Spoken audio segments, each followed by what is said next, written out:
కావలి పట్టణ భక్త కోటి అందరికీ కూడా ఆ వినాయకుని ఆశీస్సులు, తల్లైనటువంటి కలుగోల శాంబవి ఆశీస్సులు నిండుగా మెండుగా ఉండాలని, తల్లి బిడ్డ పార్వశ్యంలో ఈరోజు భక్తి శ్రద్ధలతో శ్రీ గణేష్ కమిటీ ఈరోజు నిర్వహిస్తున్నటువంటి కార్యక్రమంలో పాలు పంచుకునే అవకాశం కల్పించినటువంటి మిత్రుడు, సోదరుడు మలిశెట్టి గారికి వాళ్ళ దంపతులిద్దరు కూడా ప్రత్యేక ధన్యవాదాలు తెలియజేస్తూ, నాతో పాటు స్టేజ్ మీద ఉన్నటువంటి వాళ్ళందరికీ కూడా అభినందనలు తెలియజేస్తూ, శుభాభినందనలు అందిస్తూ, మనిషి సృష్టి చాలా గొప్పది. ఆ సృష్టిలో మనం జన్మించడం చాలా గొప్ప పుణ్యం. ఎప్పుడో మనం పుణ్యం చేసుంటానో, మన పూర్వీకులు మన గోత్రాల ప్రకారం పుణ్యం చేసుంటానో మానవ జన్మ మనకు దక్కుతుంది. దానికి కృతజ్ఞతగా ఒక మనిషిగా మనల్ని జన్మించే దానికి అవకాశం కల్పించిన దేవునికి మనం కింకరులై ఎప్పుడు కూడా ఆయనకు కృతజ్ఞతగా మాకు ఒక మంచి జన్మని ప్రసాదించారని చెప్పేదానికి నిదర్శనంగా దేవాలయాలు నిర్మించుకోవడం, ఆ దేవాలయాలను సందర్శించడం, ప్రతి దేవాలయానికి వెళ్ళి దేవుని యొక్క కాళ్ళకి నమస్కారం చేసి ఒక మంచి జన్మని ప్రసాదించారు, మంచి మనస్తత్వాన్ని అందించండి, నీకు జీవితకాంతం కృతజ్ఞతగా ఉంటానని చెప్పుకునే దానికి మనం గుడులకు వెళ్తూ ఉంటాం. ఈ రోజున కావలలో కాపు కాసే కలుగోల శాంబవి దేవి నిజంగా నా మిత్రుడు వెంకటేశ్వర్ని, వాళ్ళ దంపతుల్ని ఈరోజు ప్రత్యేకంగా అభినందించాలి. వెంకటేశ్వర్లు ఒక శక్తి కాదు, పెద్ద శక్తి. తనకు ఒక యుక్తి ఉంది, ఒక ఆలోచన ఉంది, కఠోరమైన సాధన ఉంది, చెయ్యాలనే తపన ఉంది, కావాలని అభివృద్ధి చేసే దాంట్లో తనకంటూ ఒక మార్కు ఉండాలనే తాపత్రయత ఉంది. గంధపు చెక్క చక్కగానే ఉంటుంది, రాయి మీద రుద్దినప్పుడే గంధపు వాసన, గంధ సువాసన కూడా వస్తుంది. నిజంగా వారు ఈరోజు కావలికి తెలుగుదేశం పార్టీలో వచ్చి ఎక్కడో పుట్టి ఈరోజు కావలలో స్థిర నివాసం ఏర్పరచుకుని ఈ రోజున ఒకవైపున రాజకీయాన్ని, తనను నమ్ముకున్న కార్యకర్తల అభ్యున్నతి కోసం, తనను నమ్ముకున్నటువంటి వ్యక్తుల కోసం, పార్టీ కోసం కష్టపడుతూనే ఈరోజు దైవ చింతనలో ఒకవైపు కలుగోల శాంబవి దేవి యొక్క ఆశీస్సులు, అదేవిధంగా వినాయకుని ఆశీస్సులతో వారు దైవ చింతనలో కూడా ఉంటామంటే అందరి వల్ల అయ్యేది కాదు. ఈ కార్యక్రమం నిర్వహించాలంటే అందరి వల్ల అయ్యేది కాదు, ముఖ్యంగా నా వల్ల అయితే అసలు కాదు. ఎందుకంటే దీనికి ఒక సాధన ఉండాలి, ఒక పట్టుదల ఉండాలి. మీరందరూ ఇక్కడ ఉన్నటువంటి వినాయకుని చూడటానికి, హారతులను చూడటానికి, ఆయన ఇచ్చిన డెకరేషన్ చూడటానికి, కానీ దానిని సాధించి మిమ్మల్ని ఆనందింపజేసి మీ ముఖాలలో చిరునవ్వులు రావడానికి ఆయన దాని వెనక పడ్డ కష్టాలు, అవమానాలు ఒక్కసారి ఆలోచించుకుంటే దీని వెనక ఎంత కఠోరమైన సాధన చేసుంటే ఈరోజు మనకి ఇంత ఆనందాన్ని ఇచ్చారో, ఎంత ఆనందం పొందుతున్నామో అన్ని రకాల కష్టాలు తను అనుభవిస్తే ఈరోజు దాని నుంచి పుట్టుకొచ్చిందే మన ఆనందం. అటువంటి ఆనందాన్ని, అటువంటి భక్తిని మనకి అందించాలి. దేవుని యొక్క ఆశీస్సులు మన అందరికి కూడా ఉండాలని వారు కృషి చేస్తున్నందుకు సోదరుడిని ప్రత్యేకంగా అభినందిస్తూ, తప్పకుండా నాకు ఒక నమ్మకం ఉంది. నేను చాలాసార్లు వెంకటేశ్వర్లు చెప్తుంటా, వెంకటేశ్వర్లు సినిమా డైరెక్టర్, వాస్తవంగా అతను డైరెక్టర్ అంటే రాజమౌళి మించిపోయిండేవాడు. కానీ మనకు కావాలి నాయకులు అందరూ కలిసి ఇతను ఆడుంటే కాదు ఇక్కడ ఉంచాలని పాపం ఇక్కడ ఆపేశారు. నిజంగా ఇంకొక ఆణిముత్యంగా ఈరోజు సినిమా రంగంలో ఎదగాల్సినటువంటి వ్యక్తి. ఎందుకంటే అందరికీ రాదు యుక్తి, ఆలోచన విధానంలోనే ఆ మార్పు వస్తుంది. దాంట్లో వెంకటేశ్వర్లు ఉండటం, వెంకటేశ్వర్ల సాన్నిధ్యంలో నేను ఎమ్మెల్యే కావటం, నేను ఎమ్మెల్యే కావాలని కోరుకున్నటువంటి వ్యక్తుల్లో మొదటి 2 స్థానాల్లో ఉన్నటువంటి ఏకైక వ్యక్తి వెంకటేశ్వర్లని కూడా ఈ సందర్భంగా తెలియజేస్తున్నాను. కాకపోతే మా ఇద్దరిది టామ్ అండ్ జెర్రీ లాగా ఉంటుంది, అప్పుడప్పుడు ఉంటుంటుంది. ఇది అందరూ రకరకాలు అనుకుంటారు. ఎందుకంటే చేసిన మేలు మర్చిపోకూడదు, కష్టాల్లో తోడున్నటువంటి వ్యక్తుల్ని ఎప్పుడు కూడా ఆదరించాలి. అదే మన సనాతన ధర్మం. నేను ఈరోజు కావలి రాజకీయానికి రావడంలో కారణంలో ఒకటి బేదార్ రవిచంద్ర పాత్ర ఉంటే, 2 రవిచంద్ర మన మిత్రుడు వెంకటేశ్వర్లు కూడా నన్ను రాన్నాను కావలికి రాన్నా, ఉదయగిరి కాదు కావలికి రాన్నాని ఆహ్వానించిన వ్యక్తి. అందుకని ఈ సందర్భంగా వారికి కూడా ప్రత్యేకంగా ధన్యవాదాలు తెలియజేస్తూ, మన సనాతన ధర్మం, మన సృష్టి, ఈ సందర్భంగా ఆధ్యాత్మికంగా మాట్లాడదాం. రోజు రాజకీయాలు పక్కన పెట్టి ఆధ్యాత్మికమైన విషయంలో శివం పుట్టింది సృష్టిలో, ఓంకారంతో స్టార్ట్ అయినటువంటి మన జననం, ఓంతో స్టార్ట్ అయినటువంటిది శివంతో వచ్చింది. శివ నుంచి శక్తి పుట్టింది, శక్తి నుంచి నాదం పుట్టింది, నాదం నుంచి బిందువు పుట్టింది, బిందువు నుంచి పరమేశ్వరుడు పుట్టాడు, పరమేశ్వరుడు నుంచి శివుడు ఈశ్వరుడు పుట్టాడు, ఈశ్వరుడు నుంచి రుద్రుడు పుట్టాడు, రుద్రుడి నుంచి ఉంటే మానవ జన్మ వచ్చిందో ఒక్కసారి మనందరం కూడా ఆలోచించాలి. 84 కోట్ల జీవరాశులు ఈరోజు సృష్టిలో ఉంటే, చెట్లు ఉన్నాయి, తల్లి గర్భం నుంచి వచ్చే ఉన్నాయి, మన శరీరంలో పుట్టే ఉన్నాయి, భూమి నుంచి ఉద్భవించే ఉన్నాయి, గుడ్డు నుంచి పుట్టించే ఉన్నాయి, అన్నిటికీ కూడా నోరు, ముక్కు, చెవులు అన్నీ ఉన్నాయి.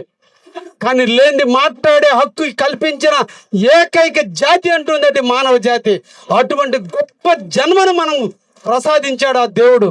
అందుకు దేవుడు కింకరులుగా, అందుకు దేవుడి దగ్గరికి వెళ్ళి మోకరిల్లి అయ్యార్చినందుకు జీవితాంతం నీకు రుణంగా ఉంటానని చెప్పుకోవడానికి పోవాలి తప్ప కోరికలు తీర్చడానికి దేవుడి దగ్గర పోవద్దని మీ అందరికి కూడా తెలియజేస్తున్నా.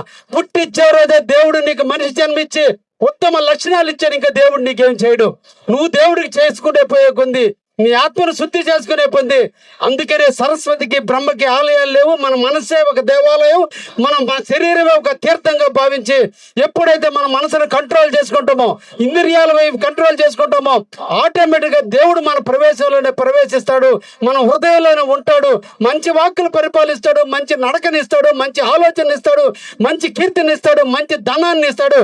అది ఇవ్వాలంటే మనం తప్పకుండా కూడా మన శరీరాన్ని ప్రక్షాళన చేసుకోవాల్సిన అవసరం ఉంది. నిద్ర లేసి ఎదుటి వ్యక్తి గురించి ఆలోచించేదానికంటే మన గురించి మనం ఆలోచించడం, ఎదుటి వ్యక్తి గురించి మంచిగా ఆలోచిస్తే మనలో కూడా పాజిటివ్ వైబ్రేషన్ రావటం, ఇవన్నీ జరగాలంటే తప్పకుండా మన శరీర ఆకృతిలో ఫస్ట్ మనం మార్చుకోవాల్సింది మన మనసు. ఎదుటి వారి గురించి ఆలోచించేదానికంటే మన గురించి, మన కుటుంబం గురించి, మన జీవితాల గురించి ఆలోచిస్తే తప్పకుండా ఉన్నత స్థాయికి ఎదుగుతామని ఈ రోజున వినాయక చవితి జరుపుకుంటున్నాం. ఈ వినాయక చవితిలో ఒక్కసారి వినాయకుడి యొక్క విగ్రహాన్ని చూస్తే జంతువులలో అతి చిన్నదైనటువంటి ఎలుకతో మొదలుకొని జంతువులు అతి పెద్దదైన ఏనుగుతో అంతం చేస్తూ వినాయకుడికి ఈ రోజున ఎలుక బొమ్మగా పెట్టి, వినాయకుడికి ఈ నెత్తిన ఏనుగును పెట్టి, బొచ్చును పెట్టి, మనిషి అందం హృదయంలో ఉండాలి తప్ప శరీరంలో లేదు. ఈ రోజు గణేశుడిని అందంగా పూజిస్తున్నామా, ఆయన హృదయాన్ని పూజిస్తున్నామా తెలుసుకోవడం కోసమే వినాయకుడిని అటువంటి జన్మనిచ్చారనే విషయాన్ని కూడా మనం గుర్తించుకోవాలి. వినాయకుడి సైజ్ చూస్తే ఏనుగు కనిపిస్తాడు, ఏలుగు కనిపిస్తాడు, బొచ్చ కనిపిస్తాడు, తొండం కనిపిస్తుంది. అందంగా ఉన్నాడు అంటే అందంగా లేడు. అందం కాదు కావాల్సింది హృదయం కావాలి. అది అందమైన హృదయంగా ఉండటం కొరకే ఆ దేవుణ్ణి మనకు చూపిస్తున్నారు. ఈ రోజు వారిని అన్ని రకాల పచ్చటి పైర్లకు సంబంధించినటువంటి ఫల వృక్షాలతో పాటు, జంతువులకు సంబంధించిన వృక్షాలతో పాటు, మనిషి ఆకారంతో పాటు ఈ సృష్టిలో ఉన్నటువంటి 84 జీవరాశులకు సంబంధించినటువంటి అన్నిటిని కలగలిపినటువంటి ఒక ఏకైక దేవుడు ఉన్నారంటే అది వినాయకుడు.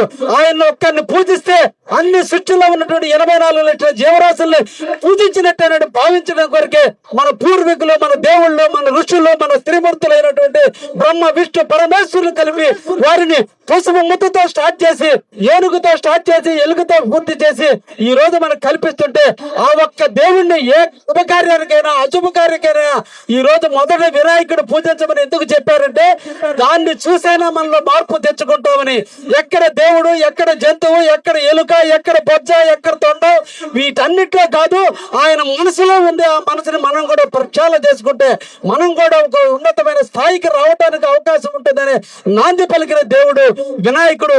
అటువంటి వినాయకుడు మన అందరం కూడా పూజించాలని, అటువంటి వినాయకుడు ఈ రోజున ఉన్నటువంటి అన్ని ఇంద్రియాలకి మూలకారకుడైనటువంటి మనం వినాయకుడిని ఎప్పుడు కూడా ఆరాధిస్తూ ఆయన పూజించినంత కాలం మన జీవితాల్లో ఎప్పుడు కూడా ఆనందంగా ఉంటుందని రేపు అందుకనే మనం జంతువులను పూజిస్తాం, పక్షులను పూజిస్తాం, ఫల వృక్షాలు పూజిస్తాం. ఇందాక మా కళ్యాణ్ గారు చెప్పారు, ధర్మాన్ని రక్షిస్తే ఆ ధర్మం మనల్ని రక్షిస్తుందంటే అదే సృష్టి కారణం. అటువంటి సృష్టిలో మనం మనుషులుగా పుట్టినందుకు మనం సర్వదా సర్వదా సర్వదా కృతజ్ఞతలు ఉండి దేవుని భక్తిని, పారవస్యాన్ని పెంచుకుంటూ ముందుకు పోదామని సందర్భంగా కావాలని ప్రజానికానికి తెలియజేస్తూ ఇంకా అభివృద్ధి కార్యక్రమాలకు వస్తే మా మిత్రుడు వెంకటేశ్వర్లు ఇది వాస్తుపరంగా బాగలేదు, దీన్ని అభివృద్ధి చేద్దాం అన్నప్పుడు 55 లక్షల రూపాయలతో ఈ రోజు చేశాం. దీన్ని చూసిన తర్వాత ఈ సినిమా హాల్ రోడ్డు మళ్ళా పూర్వవైపుకు రావాలి, అంటే ఇప్పుడు నేను నిర్ణయించుకున్నా, ఈ కాలువ మీద సాయిమాలు దాటేంత వరకు ఇదే విధంగా కాలువను పూడ్చి ఈ రోడ్డు కావలలో మళ్ళా ఒక ట్రంక్ రోడ్డు కంటే తలదన్నే విధంగా 60 నుంచి 70 అడుగులు ఎడల్పు ఉండేటువంటి రోడ్డుగా దీన్ని అతి తొందరలోనే బహుశా ఆ కలుగోలు శాంభవి అదృష్టం కలిసిస్తే తప్పకుండా వచ్చే వినాయక చవితి నాటికి ఈ రోడ్డుని రంగరంగ వైభవంగా తీర్చిదిద్ది ఏ కార్యక్రమాలు ఇక్కడ నడవాలన్నా కూడా ఇటువంటి దిక్కల సెంటర్ లో ఉండేటువంటి విధంగా నడుపుకునేటట్టుగా కూడా ప్రయత్నం చేస్తానని ఆ దేవదేవుడు ఆశీస్సులు చంద్రబాబుకి ఇచ్చాడు. ఆ చంద్రబాబు ఆఫీసులు కావలికి ఇచ్చాడు. ఆ కావల్లో ఆయన యొక్క ఆశీస్సులతో కావలలో నిరంతరం కూడా అభివృద్ధి జరుగుతుందని, మనల్ని కావలి కాపు కాసేదానికి చంద్రబాబు ఒక పక్క, లోకేష్ ఒక పక్క ఎప్పుడు కూడా నాకు అండగా ఉన్నారు. వారి ఆశీస్సులతో కావాలని అభివృద్ధి చేసుకుంటూ పోతామని రేపు సెప్టెంబర్ 3వ తేదీన ఈ ఎల్సీ నెంబర్ 158 గేట్ కి సంబంధించినటువంటి అండర్ బ్రిడ్జ్ కూడా దాని మీద కూడా మీటింగ్ ఉంది హైదరాబాద్ లో.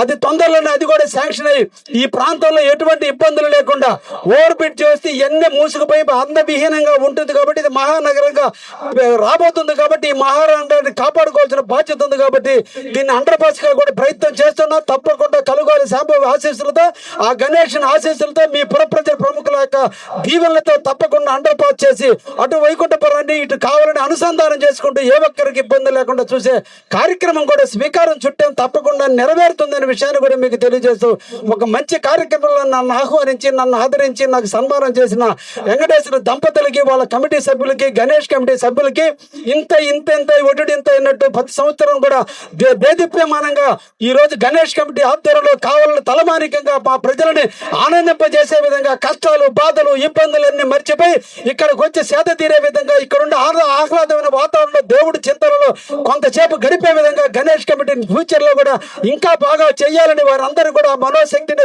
వినాయకుడు అందిస్తాడని, మీ ప్రజలు కావలి ప్రజల దీవెనలన్నీ కూడా మీకు ఎప్పుడు ఉంటాయి. కాబట్టి ధైర్యంగా మీరు ముందుకు పోవాలని కూడా ఈ సందర్భంగా మిమ్మల్ని కూడా అభినందిస్తూ ఈ అవకాశాన్ని ఇచ్చినటువంటి కావలి ప్రముఖులకి, గణేష్ కమిటీ వారికి ప్రత్యేక ధన్యవాదాలు తెలియజేస్తూ ముగిస్తున్నా. Thank you very much. నిజంగా ఈ ఉత్సవాలు ఇంత ఘనంగా చేయడానికి ఎలక్ట్రిసిటీ వాళ్ళు కానీ, మున్సిపాలిటీ వాళ్ళు కానీ, పోలీసు వాళ్ళు కానీ అందరు సహాయ సహకారాలు ఇస్తున్నారంటే దానికి మా శాసనసభ్యులు కృష్ణారెడ్డి గారి అండదండలు మాకు ఉండబట్టే ఈ ఉత్సవాలు ఇంత ఘనంగా జరుపుతున్నాం.